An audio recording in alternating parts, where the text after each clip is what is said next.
여러분 반갑습니다. 오늘은 국내에서는 치유혁명이란 이름으로 출간된 리사 링킨의 저서 마인드 오브 메디슨에서 발췌한 내용과 제 개인적인 진료 경험을 말씀드려 보겠습니다. 리사 링킨은 의사였던 아버지 밑에서 태어나 현대의학 교육을 받고 산부인과 의사가 되었습니다. 리사 랭킨은 현대의학의 우월함을 믿어 의심치 않았고 과학적 증거 없이는 아무것도 믿지 않았습니다.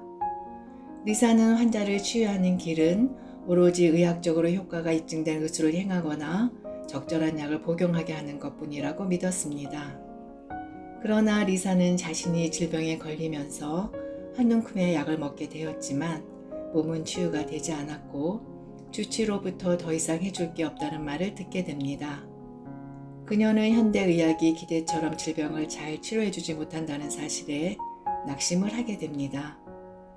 그러던 중 그녀는 최고의 병원에서 최고의 치료를 받고도 낫지 않은 환자가 있는 반면에 현대의학이 불치병이라고 선고를 내린 환자가 아무 치료도 받지 않고 기적같이 회복된 사례들이 있다는 사실을 알게 됩니다.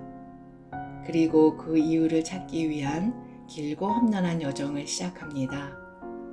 카랄 히시버그와 브랜던 오레건은 학술지에 실렸던 3,500여 건의 자연치유 사례를 정리하여 자연치유 프로젝트라는 온라인 데이터베이스를 운영하고 있었습니다. 리사 랭킨은 이 사이트의 자료들에 대한 조사를 진행하였습니다. 관련된 연구 문헌들을 샅샅이 찾아서 조사한 결과 그녀는 인간 내부에는 상상을 뛰어넘는 치유력이 있으며 과학적으로도 충분히 이를 입증할 수 있다는 사실을 발견하게 됩니다. 리사 랭킨은 그 자료들을 통해서 고칠 수 없는 병은 거의 없다는 과학적 증거들을 보았습니다. 또한 그 사례들이 자신이 배운 의학 지식으로는 도저히 치유될 수 없었던 불치병이었다는 사실에 자신이 잘못 배웠음을 깨닫게 됩니다. 그 사실을 깨달은 순간 머리가 핑핑 돌고 속이 울렁거려 음식을 먹기 힘들 정도로 큰 충격을 받았다고 하였습니다. 그리고 그 순간부터 자신의 사명이 바뀌었다고 했는데 이때의 자신을 개종한 여인에 비유하기까지 하였습니다. 이제 그녀는 자신이 배웠던 의학 지식의 한계에서 벗어나 마음이 몸을 치유할 수 있다는 사실을 추호의 의심 없이 믿게 됩니다. 결정적으로 그녀는 후속 유전학의 대가인 브루스 립튼 박사를 만남으로써 마지막 확신을 더하게 됩니다. 립튼 박사는 연구를 통해 똑같은 유전자를 가진 줄기세포가 각각 다른 세포 배양액에 놓이면 간세포, 근육세포, 신경세포 등 다른 세포로 분화한다는 것을 증명하였습니다. 그녀는 우리 몸 세포의 배양액, 즉 환경이 우리 몸이 매 순간 분출하는 호르몬, 신경화학 물질들이며 이들 물질은 우리의 생각과 감정에 따라 다르게 분출된다는 사실을 알게 됩니다. 스트레스 호르몬이 분출되는 좋지 않은 환경에 놓여 있는 세포들이 병든 세포로 변하는 것은 당연한 일이며 그 세포들을 치료하는 방법은 온갖 화학적 약품이나 영양제에 있는 게 아니라 좋은 환경으로 바꿔주는 데 있다는 것을 깨닫게 된 것입니다. 진정한 질병의 치료는 삶을 치유하여 고통스러운 생각과 감정에서 벗어남으로써 스트레스 호르몬 대신에 엔돌핀, 세로토닌, 옥시토신, 도파민과 같은 감사와 사랑의 치유 호르몬이 나오게 하는 것이라는 걸 알게 된 것입니다. 그녀는 결국 환자가 질병을 치료하기 위해서는 스스로의 치유력을 믿고 주도적으로 치유를 해 나가야 하며 의사는 그 과정을 돕는 조력자가 되어야 된다고 생각하게 되었습니다. 그리고 현재 이를 바탕으로 핑크 의료 운동을 주도하고 있습니다. 또한 리사 랭킨은 인체의 자연 치유 능력이 현재 우리가 누리고 있는 의학의 발전을 포기하거나 무시해도 된다는 것은 아니라고 분명히 말합니다. 의사의 치료법은 치료 과정을 앞당기거나 위급한 상황에서 생명을 연장시켜서 우리의 인체가 치유할 시간을 벌어주는 아주 중요한 역할을 합니다. 또한 의사들이 별다른 걱정 없이 수술용 나이프로 환자의 배를 가르고 장기를 떼어내고 봉합을 하는 것도 인체의 자연 치유력을 믿기 때문에 가능한 일이지요. 그녀는 책을 통해서 병이 나을 거라고 믿는 플라세보 효과와 반대로 병이 낫지 않고 나빠질 것이라고 믿는 노세보 효과에 대해서 설명합니다. 특히 의사가 환자에게 절망적인 진단을 내릴 때 그 자체가 병의 치유를 방해하는 역할을 한다고 이야기합니다. 의료 현장에서는 혹시 있을지 모르는 의료 소송의 위험성 때문에 특히 중한 질병에 대해서는 의사들이 비관적으로 이야기할 수밖에 없는데 참 안타까운 현실이 아닐 수 없습니다.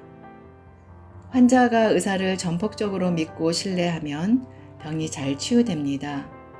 환자들이 유명 대학병원의 교수님한테 진료를 받고 싶어하는 현상도 이러한 것과 관련이 있습니다. 하버드 대학의 로렌스 에그버트 박사는 의사의 태도가 환자의 수술 결과에 어떠한 영향을 미치는지 시험하여 그 결과를 뉴잉글랜드 의학저널에 발표하였습니다.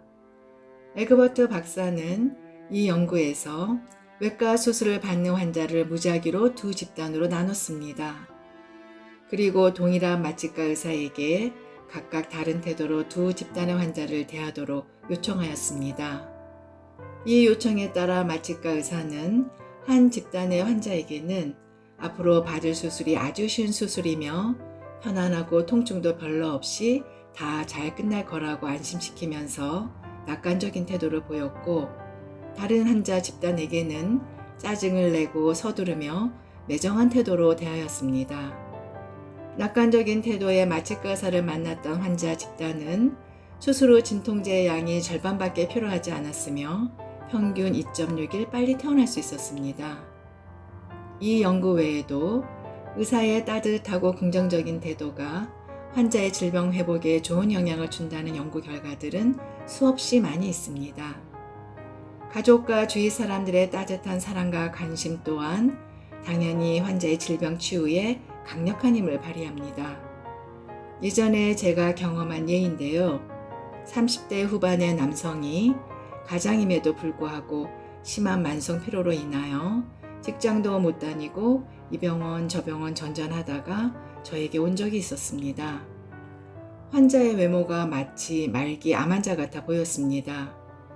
환자는 제게 오기 전에 이미 유명 대학병원의 종합검진을 여러 번 받았고 정상이라는 소견을 믿지 못해서 입원까지 해서 또 정밀검사를 했지만 이상을 발견할 수 없었다고 합니다.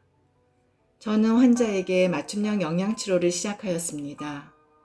그러나 이전에는 이 치료가 큰 효과를 발휘하는 것을 목격했지만 과연 이 환자에게도 효과가 있을지 의심이 되었습니다.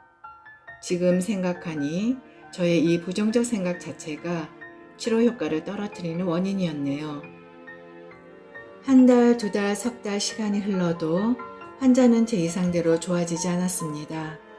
이쯤 되면 사실 의사로서 환자에게 더 해줄 것도 없고 환자가 알아서 안 왔으면 하는 바람이 생깁니다. 더구나 환자는 지방에 거주하고 있어서 한 번 진료를 보러 올 때마다 그의 아내가 장시간 운전을 하고 환자는 앉아있을 힘도 없어서 뒷좌석에 누워서 오고 있는 실정이었습니다. 그러나 더 이상 의지할 데가 없었던 환자와 배우자는 제 바람과 달리 꾸준히 저를 찾아왔습니다. 그런 환자를 외면할 수 없어서 올 때마다 따뜻하게 맞아주었지요. 그런데 꼭 1년 만에 환자가 완전히 회복되어 직장도 다시 다니고 가장으로서 역할을 하게 되었다는 기적 같은 소식을 듣게 됩니다. 그때는 무엇이 그 환자를 회복시켰는지 알지 못했습니다. 맞춤형 영양제를 꾸준히 복용시키긴 했지만 다른 환자들을 보면 보통 한 달, 늦어도 3개월 내에 효과를 나타냈기 때문에 1년 동안 아무 효과가 없었던 환자가 영양제 때문에 갑자기 좋아진 것은 아닐 것이라고 생각했을 뿐입니다. 지금 이런 마음 공부와 통합의학 공부를 하다 보니 그 환자를 일으켜 세운 것은 변치 않은 마음으로 남편을 보살핀 아내의 사랑이었다는 것을 깨닫게 됩니다. 리사 랭킨도 통합의학센터에서 많은 환자들을 진료하면서 결국 삶이 치유될 때 환자가 신체적 질병에서도 벗어나는 것을 수없이 목격하게 됩니다.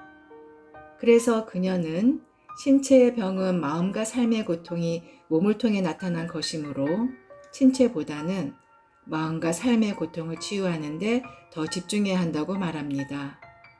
그러나 또한 누구나 고통스러운 삶을 바꿀 수 있는 것은 아니란 현실도 인정합니다.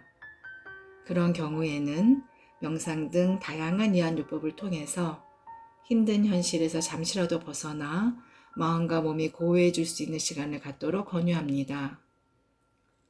우리 몸은 놀라운 치유력을 가지고 있습니다. 내가 아무 노력을 하지 않아도 우리 몸은 스스로 매일 심장을 규칙적으로 수십만 번 뛰게 하고 60조 개의 세포마다 매초 수십만 개 화학적 반응을 정확하게 일으키며 생명을 지켜주고 있습니다. 그러나 이러한 치유력은 부정적 생각과 감정에 의해 방해받고 억눌립니다. 즉, 내 몸의 이 엄청난 치유력은 감사와 사랑의 긍정적 감정을 느끼며 안전하고 평화로운 상태에 있을 때 비로소 시작되는 것입니다. 리사 랭키는 우리에게 이렇게 말합니다. 당신의 질병을 치유하는 것은 약도, 운동도, 건강식품도 아닙니다. 바로 당신의 마음입니다. 오늘도 시청해 주셔서 감사합니다. 영상이 도움이 되셨다면 좋아요, 구독 부탁드립니다.